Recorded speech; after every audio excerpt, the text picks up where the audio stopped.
नाम है आपका और बात करें जिस तरह से सरकार बनी है और कौन कौन से मुद्दे आपके हैं?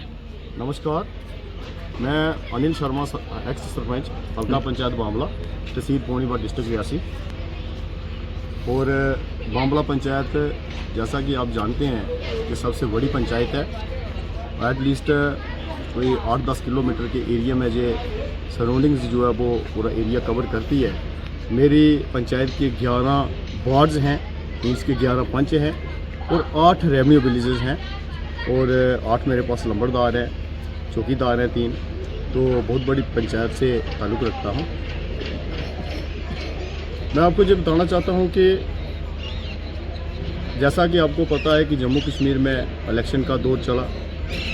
इलेक्शन अभी लगभग जो है वो सरकार बन चुकी है। हमारे एमएलए साहब माननीय श्री कुलदीप दुबे जी रियासी से बड़ी भरकम जीत लेकर के कामयाब हुए हैं और जम्मू कश्मीर यूटी में भी गवर्नमेंट जो है वो बन चुकी है। तो मैं आपको बताना चाहता हूं कि जब 2008 और 9 में इलेक्शन हुए थे तो उस समय हमारे जो चीफ मिनिस्टर साहब हैं उनके द्वारा एक बहुत ही बड़ा रेवोल्यूशनरी स्टेप जो है वो लिया गया था। वो ये था कि नए एडमिनिस्ट्रेटिव यूनिट बने थे जी। तो जो एडमिनिस्ट्रेटिव यूनिट बने थे उस समय हमको भी जो है वो एक मैसेज आया गया था गवर्नमेंट द्वारा कि आप भी अपने इलाके की जो है वो नुमाइंदगी करें। लेकिन मैं आपको ये बताना चाहता हूँ कि मैं इसका दोष जो है वो या तो उस समय के जो रिप्रेजेंटेटिव रह चुके हैं या उस समय के जो विधायक लोग थे वो रह चुके हैं। मैं तो उनको ही दोषी समझूंगा कि उस समय हमारा इलाका जो है वो मामला जो है वो पिछड़ चुका। आज आप देखते हैं कि मेरे बगल के एरिया में रास रोड का एरिया है, 3-4 रेवेन्यू विलेजेस हैं, नायब तहसीलदार साहब वहाँ बैठे हैं। तो उस समय हमने अप्रोच की थी उस समय की हुकूमत के मुतल्लिक। तो मुझे आज भी याद है कि डेली सलसर पेपर में हमारा जो बामला पंचायत है इसको नियाबत का दर्जा दिया गया था जी। लेकिन वो कुछ अरसे के बाद जो है वो गवर्नमेंट जो है वो उसका टेन्योर पूरा हो चुका। उसके बाद नई गवर्नमेंट आई, हमारा वो मसला जो है वो नियाबत का आज तक जो है वो पेंडिंग पड़ा है जी। और मैं आपके माध्यम से, आपके चैनल के माध्यम के द्वारा जो है वो जो गवर्नमेंट से अपील करना चाहूँगा कि हमारा जो राइट बनता है, जो जेन्युइन हम लोगों की डिमांड है कि हमारी नियाबत मामला में, उसके बाद सीडी ब्लॉक, जो हमारे दो जो है वो जिसके मुतल्लिक हमारे गांव के गरीब लोग जो है वो पौनी आते हैं, रियासी जाते हैं, दर बदर होते हैं, उनकी सुनवाई नहीं होती है। अगर जो नियाबत ऑफिस जो है, ब्लॉक ऑफिस जो है वो बामला पंचायत में खुल जाए तो ये हमारे लोगों की बेहतरी के लिए बहुत बड़ा काम होगा गवर्नमेंट द्वारा। सर, इसके साथ साथ अगर बात करें तो जिस तरह से युवा चाह रहे हैं और उनके लिए क्या मांग करना चाहोगे? मैं आपको ये बताना चाहता हूँ कि मैं अपने बामला पंचायत की ही बात करूँगा कि मैक्सिमम जो है वो 95% जो है वो नौजवान बच्चे बच्चियाँ जो है वो पढ़े लिखे हैं जी, लेकिन नौकरियाँ नहीं हैं। अब काफ़ी अरसे के बाद, 10 साल के बाद गवर्नमेंट बनी है, इलेक्शन हुए हैं, तो ये सब लोगों की और हमारी भी उम्मीदें जो है वो सरकार के ऊपर ने जो हमारे विधायक लोग चुने हुए हैं उनके ऊपर टिकी हुई हैं। और मुझे लगता है कि कुछ ना कुछ जो है वो सरकार द्वारा हमारी जो नौजवान जो जनरेशन है, जो पढ़े लिखे अनएम्प्लॉयड यूथ है, उनके हाथ में जो फैसले लिए जाएं ताकि इनको जो है वो रोज़गार मिल सके, ताकि ये अपनी रोजी रोटी का निर्वाह जो है वो बड़े अच्छे से तरीके से कर सके। आज हर एक पेरेंट्स की जो चाहत होती है कि मेरा बच्चा पढ़े, मेरा बच्चा अच्छी एजुकेशन हासिल करे, टेक्निकल एजुकेशन जो है वो हासिल करे, लेकिन अगर नौकरी नहीं मिलेगी तो वो कहाँ जाएगा।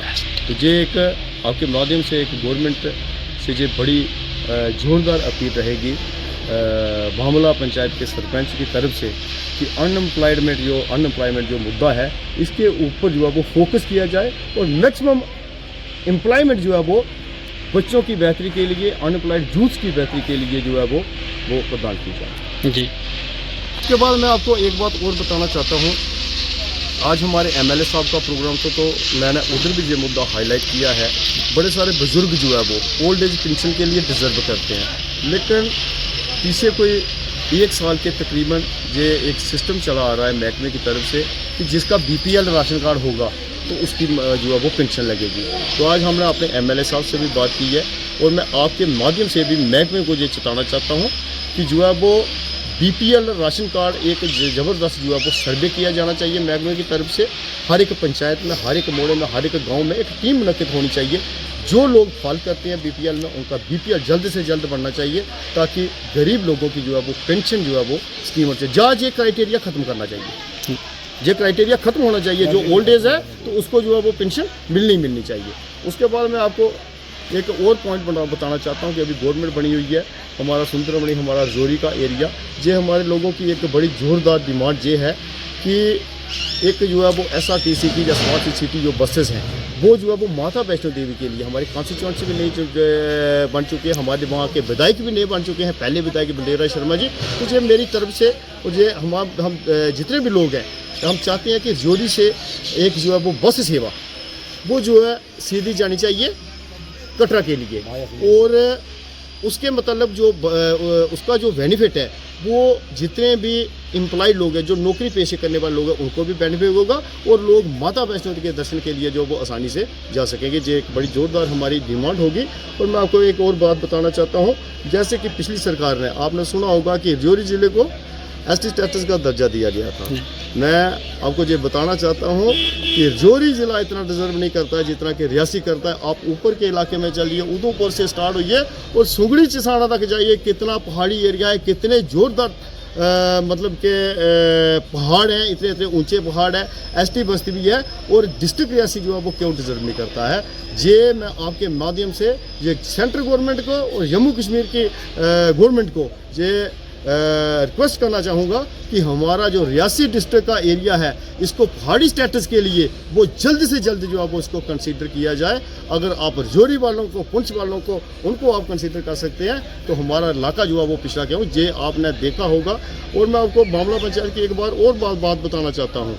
अभी जो है वो नेशनल हाईवे जो रोड है वो पूरी बामला मार्केट, हमारा खड़ोटी का एरिया, हमारा सदेड़ी का एरिया, हमारा गोदर खालसा का एरिया और हमारा कालीदार मंदिर का एरिया पूरा टोटली डिस्कनेक्ट हो गया टनल की वजह से। तो और इतने मतलब कि मैं तो आपको ये बताना चाहता हूँ, बैकवर्ड से भी उन लोगों की बदतर हालत जो है वो हो चुकी है। तो इसलिए इस तरह का जो बेनिफिट जो है वो सरकार द्वारा for the welfare of our society, हमारी सोसाइटी, हमारे नौजवान बच्चों के लिए, हमारी सोसाइटी के लिए ये पहाड़ी स्टेटस जो है वो ST पहाड़ी स्टेटस ये डिज़र्व करता है डिस्ट्रिक्ट रियासी, और ये होना चाहिए। जी, थैंक यू सर। मेरा नाम राजीव शर्मा है, मैं बामला का रहने वाला हूँ। संजीव जी, मेरी नई गवर्नमेंट से कुछ उम्मीदें हैं, शायद वो गवर्नमेंट हमारी उम्मीदें पूरी कर ही देगी। एक तो सर हमारा जो PSC लेतर है, PSC लेतर में शॉर्टेज ऑफ डॉक्टर, सिर्फ एक डॉक्टर मैडम है, वो ही डे नाइट वो ही रहती है। और हम चाहते हैं कि बामला में 108 एम्बुलेंस मिलनी चाहिए और साथ में हमें जो डॉक्टर की वेकेंट पोस्टें हैं वो फिलअप होनी चाहिए, क्योंकि बामला एक हाईवे का इलाका है और वहाँ किसी दिन डेली एक्सीडेंट हुए होते हैं। तो इसलिए हमारी प्रशासन से यही मांग होगी कि बामला में डॉक्टर और 108 एम्बुलेंस दी जाए। जी, शुक्रिया सर। मेरी और भी डिमांड है कि हम चाहते हैं कि डिस्ट्रिक्ट रियासी को पहाड़ी स्टेटस दिया जाए, क्योंकि डिस्ट्रिक्ट रियासी के पहाड़ी इलाका काफ़ी है। और जैसे सुंदरबनी हो गया या डिस्ट्रिक्ट रजौरी के इलाके जो हैं, पुंछ के इलाके हैं, अभी पिछले दिनों सेंट्रल गवर्नमेंट ने ST का स्टेटस दिया था, उनको तो दिया, अच्छी बात है। हम चाहते हैं कि डिस्ट्रिक्ट रियासी को मिलना चाहिए, डिस्ट्रिक्ट रियासी को पहाड़ी स्टेटस मिलना चाहिए। आप ठाकरा कोट, नार कोट, प्राण कोट, डकी कोट, बुमले, आप पिछले इलाके आप देख लो, चसाना, सुंगड़ी, मोहर, उधमपुर की तरफ उधर चले जाओ जहाँ हमारा इलाका मिलता है। तो हमारी एडमिनिस्ट्रेशन से यही, सेंट्रल गवर्नमेंट से और स्टेट गवर्नमेंट से हमारी यही डिमांड है कि जल्दी से जल्दी हमें स्टेटस मिलना चाहिए, पहाड़ी स्टेटस का दर्जा मिलना चाहिए, क्योंकि हमारे डिस्ट्रिक्ट रियासी में काफ़ी लोग पढ़े लिखे लोग हैं और उनको भी इसका बेनिफिट होना चाहिए। जी, तो हमारी यही प्रशासन से आगे मांग। शुक्रिया सर।